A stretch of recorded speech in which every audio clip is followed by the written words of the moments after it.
সকালের তাড়াহুড়োতে school college বা অফিসের টিফিনের জন্য এমন কি বানিয়ে দেব যেটা টেস্টি হওয়ার সাথে সাথে একটু হেলদিও হবে আর খুব তাড়াতাড়ি বানিয়েও দেওয়া যাবে, সেটা নিয়ে টেনশন কিন্তু আমাদের সকলেরই থাকে।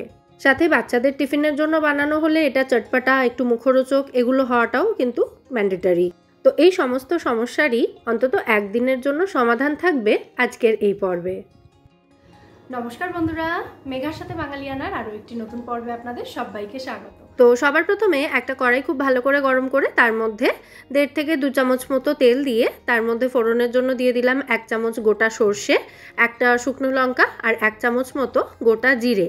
তেলটাও খুব ভালো মতো গরম হয়ে গিয়েছিল, তাই ফোড়নটা কিন্তু খুব তাড়াতাড়ি ভাজা হয়ে গেছে। তো এরপর এর মধ্যে দিয়ে দিলাম আমি একটা বড় সাইজের মিহি করে কুচোনো পেঁয়াজ। পেঁয়াজের কালারটা একটু হালকা হওয়া পর্যন্ত পেঁয়াজটাকে ভেজে নেব, খুব বেশি ভাজার কিন্তু দরকার নেই। তেলের ব্যবহার যেহেতু খুব বেশি নেই, তাই এতে যতটা ভাজা যায় পেঁয়াজটা ততটাই আমি হালকা করে ভেজে নিলাম। এরপর এর মধ্যে দিয়ে দিলাম 1 চা চামচ পরিমাণে বেসন। এবার বেসনটাকেও পেঁয়াজের সাথে মিশিয়ে ভালো করে ভেজে নেব 1 থেকে 1.5 মিনিট সময় নিয়ে। বেসনটা এই রান্নার স্বাদও বাড়াবে এবং টেক্সচারটাও কিন্তু খুব ভালো দেবে। তো বেসনটা ভালো মতো ভাজা হয়ে গেলে এবার এর মধ্যে দিয়ে দিলাম একটা মাঝারি সাইজের ক্যাপসিকামগুলোকে আমি ছোট ছোট টুকরো করে কেটে নিয়েছি। ক্যাপসিকামটাকেও কিন্তু খুব বেশি ভাজার দরকার নেই, জাস্ট ওই 1 মিনিট মতো ভাজলেই হবে। তারপর এর মধ্যে দিয়ে দিতে হবে আদা রসুন কাঁচা লঙ্কা বাটা 1 টেবিল চামচ মতো। সমস্ত উপকরণ ভালো করে মিশিয়ে একটু ভেজে নিতে হবে যতক্ষণ না আদা রসুনের কাঁচা গন্ধটা চলে যাচ্ছে। তারপর এর মধ্যে দিয়ে দিতে হবে টমেটো কুচি এবং কাঁচা লঙ্কা কুচি। একটা বড় সাইজের টমেটো এবং স্বাদ অনুযায়ী কাঁচা লঙ্কা আমি এখানে কুচিয়ে ব্যবহার করেছি। আবারও সমস্ত উপকরণ ভালো করে নাড়াচাড়া করে মিশিয়ে দিচ্ছি।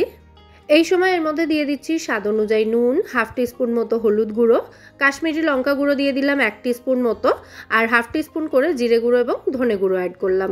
মানে একদম রেগুলার মশলাপাতি যা আমরা বাড়িতে প্রত্যেক দিনের রান্নায় ব্যবহার করি সেগুলোই ব্যবহার করেছি। 1 চা চামচ মতো কাসুরি মেথি দিয়েছি। কাসুরি মেথি এই রান্নার টেস্ট কিন্তু অনেকটা বাড়াবে, অবশ্যই দেওয়ার চেষ্টা করবেন।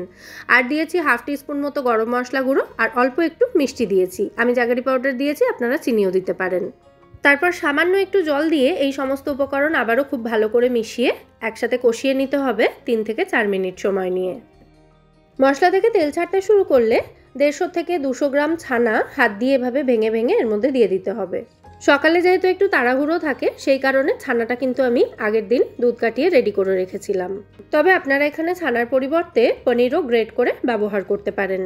তো ছানাটা দেওয়ার পর খুব ভালো করে সমস্ত উপকরণ একসাথে মিশিয়ে নিয়ে এর মধ্যে সামান্য একটু গরম জল অ্যাড করলাম, 1/2 কাপ মতো জল দিলাম।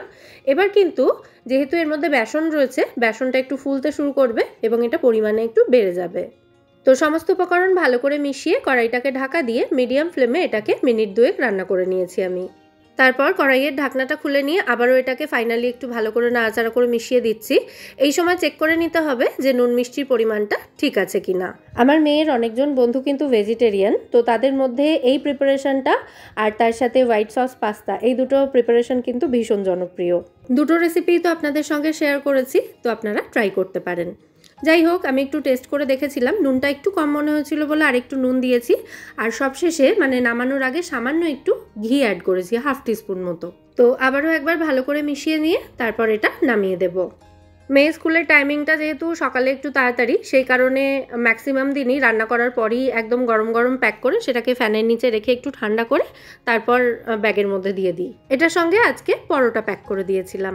তো ওর টিফিনটা প্যাক করে সমস্ত কিছু গুছিয়ে ওকে স্কুলে দিয়ে এসে তারপর আসার সময় একটু ধনেপাতা নিয়ে এসেছিলাম, একদমই ছিল না বাড়িতে ধনেপাতা।